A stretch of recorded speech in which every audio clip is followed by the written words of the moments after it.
Hi, I'm Pete Paniski. I'm one of the current pastors here at St. Paul's in Muskego. And I love walking down this hallway in our church because it shows the pastors who have served here over the last 160 years.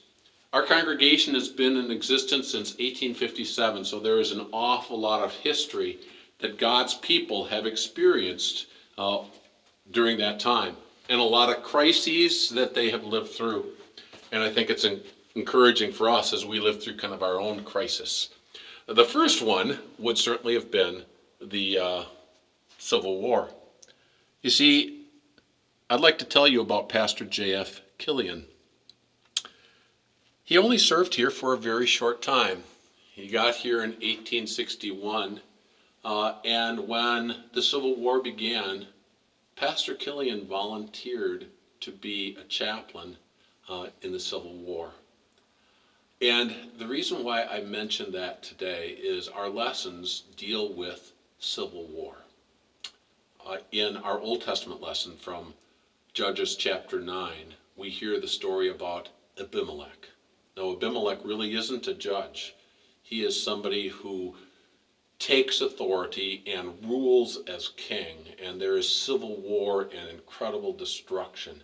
You know, that's what happens when people lose their connection with the promises of God in Christ.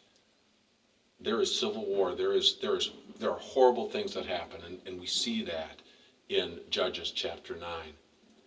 But in our lesson from the New Testament, we see that there are equally terrible things that happen. Yesterday, right at the end of Galatians chapter 5, we heard about the struggle, the civil war that's going on within us, the new self, the spirit and the flesh that are struggling against each other. Today, as we conclude Galatians, we read Galatians chapter 6. We're reminded that the people around us need a chaplain, somebody who will help them as they go through these struggles between the spirit and the sinful nature. And so as you read Galatians chapter 6, remember that you have this incredibly important call to be a chaplain as you see people struggling. I love Galatians chapter 6, verse 2. Bear one another's burdens, and so fulfill the law of Christ.